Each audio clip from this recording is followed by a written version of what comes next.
Evening.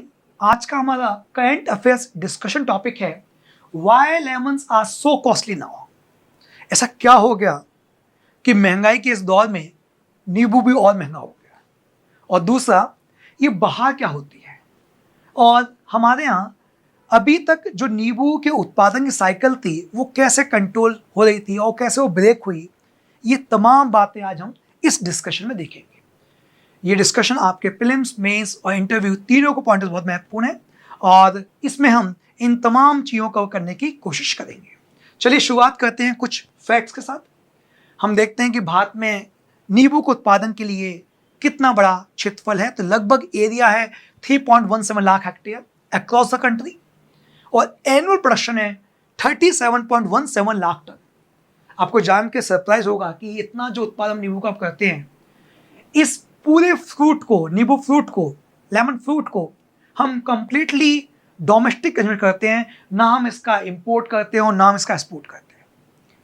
आपको यह भी जानकर आश्चर्य होगा कि हमारे यहाँ 1 एकड़ में लगभग 210 से 250 इस फल के पेड़ लगाए जाते हैं और एक फल पेड़ से लगभग 1000 से 1500 हमें फल नींबू मिलता है। ठीक, इसके अलावा ये जो नींबू का पेड़ है, इससे साल में 3 बार पैदावार ली जाती है, जिसको हम आगे भी बहार के रूप में देखेंगे कि क्या होती है बहारें, वहां डिस्कस करूंगा मैं आपके साथ। लेकिन आगे बढ़ते हैं। अब हम देखते हैं कि हमारे यहाँ जो देश में प्रोडक्शन को लेकर क्या स्थिति है। अधिकांश दक्षिण भारत के इलाकों में इसका प्रोडक्शन है। आंध्र प्रदेश, महाराष्ट्र, गुजरात, उड़ीसा, तमिलनाडु, इनमें इसका उत्पादन बहुत ज्यादा है। इसी पीछे कारण है कि जो क्लाइमेटिक कंडीशन चाहिए उत्पादन के लिए, हमें पता है कि सिट्रस फूड आमतौर पे मेडिटेरियन क्लाइमेटिक कंडीशन पैदा होते हैं और उसके लिए जो कंडीशन चाहिए वो वार्म, मॉडरेटली ड्राई और मॉइस्ट क्लाइमेट चाहिए, ताकि ये बहुत अच्छे से पक सके और इसके अंदर जो रस है उसकी मात्रा पर्याप्त डेवलप हो सके। हमें ये पता है कि जब कभी हेवी रेनफॉल के इलाके में इसको लगाते हैं, हेवी रेनफॉल होती है, तो ये जो नींबू का पेड़ है ये बैक्टीरियल डिजीज की समस्या में आता है, उस कारण से इसका फ्रूट खराब हो जाता है। अब आते हैं लेमन और लाइम में क्या अंतर है। बेसिकली हमारे यहाँ जिसको हम नींबू बोलते हैं उसकी 2 बड़ी वैरायटी हमारे यहाँ यूज़ करते हैं हम, एक लेमन और लाइम। और इसमें भी सबसे ज़्यादा जो हमारे यहाँ वैरायटी लगाई जाती है वो कागजी लगाई जाती है। ये छोटा नींबू गोल और इसकी स्किन बहुत पतली होगी और रस इसके अंदर ज़्यादा होता है। ये दूसरा एक और है, वो है लाइम, जो कि डार्क ग्रीन कलर का रहेगा। आमतौर पे नॉर्थ इंडिया और नॉर्थ ईस्ट इंडिया में इसी का उत्पादन होता है। इसी की एक वैरायटी बंगाल में है, जैसे उसको बोलते हैं गोंधोराज। तो हो सकता है कि आपसे कोई पूछ ले कि ये वैरायटी किस चीज़ की है, तो ये नींबू फल की वैरायटी है जो बंगाल में डेवलप होती है, विकसित पैदा होती है। आगे आते हैं बहार ट्रीटमेंट। बहार ट्रीटमेंट को इस रूप में समझना है कि हम ये कोशिश करते हैं नींबू के उत्पादन में कि स्वस्थ नींबू पैदा हो और इसके लिए हम उसके उत्पादन को कंट्रोल करते हैं और कंट्रोल करने के लिए जो उसमें फ्लावर आते हैं उन्हें भी हम कंट्रोल करते हैं। हम कोशिश करते हैं कि इसके अंदर ज़्यादा अच्छी क्वालिटी के फ्लावर आए ताकि उससे 5 महीने बाद अच्छे फल आए। अब फ्लावर कैसे कंट्रोल करते हैं? हम ऐसे करते हैं कि जिस सीजन में अनवांटेड फ्लावरिंग्स में होती है उसको हम इग्नोर करते हैं या उसको हम चाहते हैं कि वो अपने आप ही झड़ जाए पेड़ से। इसके लिए बहार ट्रीटमेंट किया जाता है। और बहार ट्रीटमेंट ये है कि फूल आने से 2 महीने पहले ही या हम कुछ समय पहले ही इसका बहार ट्रीटमेंट करते हैं। और इसमें हम करते ये हैं कि पेड़ को पानी देना बंद कर देते हैं और पानी देने के अलावा उसमें हम जो है स्प्रे, केमिकल स्प्रे और बाकी ट्रीटमेंट करते हैं फर्टिलाइजर आदि का, ताकि इसमें अच्छे फ्लावर आएँ और फ्लावर आके एक अच्छे क्वालिटी के नींबू आए। आप देख रहे हैं पिक्चर में कि पूरी भूमि ड्राई कर रखी है उन्होंने। ये इसका बहार ट्रीटमेंट कर रहे हैं, उसको प्रिपेयर कर रहे हैं अच्छे फ्लावरिंग के लिए, ताकि उससे अगले 5 महीने बाद अच्छे फल आए। आगे हम देखते हैं इसमें कि बहार ट्रीटमेंट कितने प्रकार का होता है। तो टाइप ऑफ बहार यदि हम देखें लेमन में तो 3 तरह का होता है एक साल में, एक अम्बे, एक मिर्ग और तीसरा हस्ता।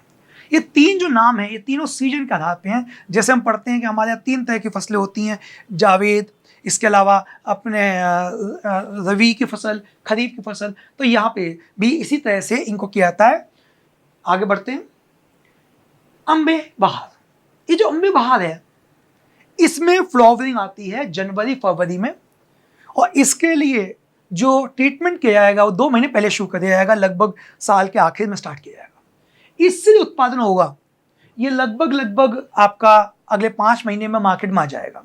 तो यहाँ से आप देख लीजिए जून के आसपास ये वाला जो अम्बे बहार का नींबू है ये मार्केट में आता है, और इस समय क्योंकि ड्राई सीजन है तो गुड क्वालिटी, गुड कलर, और इस तरह का जो प्रोडक्शन होता है अम्बे बहार से जो नींबू उत्पादन होता है वो लगभग हमारे साउथ इंडिया में मैक्सिमम होता है, और टोटल लेमन प्रोडक्शन का 60% अम्बे बहार ही होता है। तो ये हो गई अम्बे बहार की जानकारी। अगला है मेघ बहार। ये जो मेघ बहार है इसका फ्लावर आना शुरू होता है जून जुलाई के आसपास, और इसका जो फल आएगा वो लगभग 5 महीने बाद अक्टूबर नवंबर में मार्केट में आएगा। लेकिन इसका जो ट्रीटमेंट करेंगे लगभग 2 महीने पहले, हम कहें कि अप्रैल 3rd वीक में। अप्रैल 3rd वीक क्यों? क्योंकि अप्रैल के बाद प्री मानसून शावर आ जाता है, होता है कि उससे पानी मिल जाए और उस पानी से नींबू का जो फल है वो अनवांटेड फल आए, जो कमजोर फल आए, तो इसलिए करते हैं इसको लगभग अप्रैल 3rd वीक में इसकी ट्रीटमेंट स्टार्ट कर देते हैं, बाहर ट्रीटमेंट। इस समय का जो नींबू है उसकी बड़ी समस्या ये है कि उसको पानी बहुत मिलता है, और पानी जब मिलता है इस तरह के फलों को तो बैक्टीरियल डिजीज पैदा होती है, इनका कलर भी प्रॉपर डेवलप नहीं हो पाता, इनके अंदर क्वालिटी या हम कहें कि जो रस है वो भी काफ़ी कम रहता है। देश में कुल उत्पादन का 30% इससे आता है। सिंचाई अधिक, पानी अधिक मिलने का ये एक परिणाम है, लेकिन ये जो फल है वो उतना अच्छा बेहतर नहीं होता है, और इस समय का जो फल होता है वो ऑलमोस्ट कोल्ड स्टोर में भेजा जाता है, इसको फ्रेश रिटेल मार्केट में नहीं बेचते हैं। और जिन सीजन में हमारे नींबू के उत्पादन में कमी आती है उस समय इस साइकिल को रिलीज करके कंट्रोल किया जाता है। आगे बढ़ते हैं। तीसरा है हस्तबहार। इस समय का जो फ्लावरिंग है सितंबर अक्टूबर में आएगा, इसका ट्रीटमेंट भी 2 महीने पहले दिया जाएगा, और इसका जो फल आता है वो लगभग मार्च में आता है, 5 महीने बाद।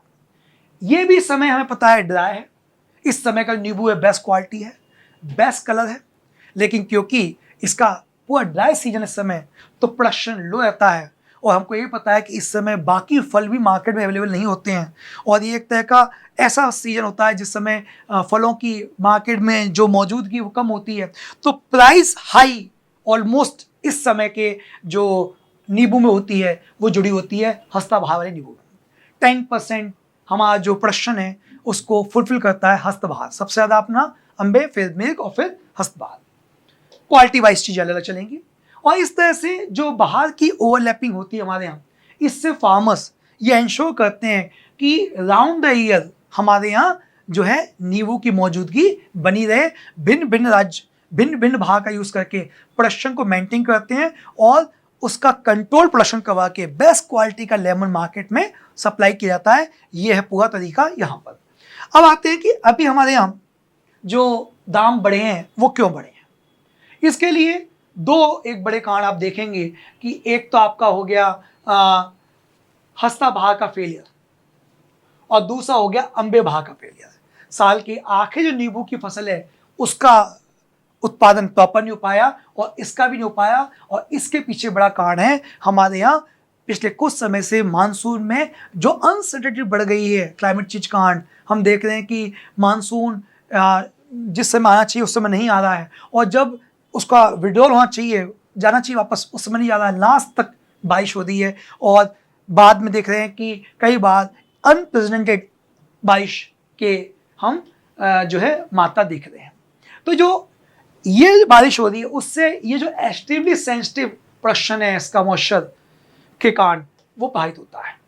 हैवी रेनफॉल से बाहर ट्रीटमेंट प्रॉपर काम नहीं करता, बाहर ट्रीटमेंट काम नहीं करता तो जो नींबू है उसका प्रोडक्शन भी कम हो जाता है, और फ्लावर भी कई बार डेवलप नहीं हो पाता, और उस कारण से शॉर्टेज हो रही है। ये हस्त और बहार दोनों ही मौसम में पानी की अनिश्चितता एक बड़ा कारण बनी है। यहाँ पे हमने अम्बे बहार के रीजन को भी सब बताया कैसे अनसीजनल रेनफॉल ने इसको प्रभावित किया है। कुल जमा ये दो जो साइकिल ब्रेक हुए हस्त और अम्बे, इससे हमारे इंडिया में जो लेमन का प्रोडक्शन था उसको गहरा धक्का पहुंचा, और अल्टीमेटली वैसे भी इस मौसम में दाम बढ़ते ही, मैंने बताया तभी हस्त बहार में, लेकिन अल्टीमेटली वो दाम कई गुना बढ़ गए। तो इस तरह से जो लेमन के दाम हैं उसमें वृद्धि होने के पीछे ये प्रमुख कारण है। आई होप कि ये डिस्कशन आपको बहुत फ़ायदा देगा आपके अपकमिंग एग्जाम के लिए। धन्यवाद।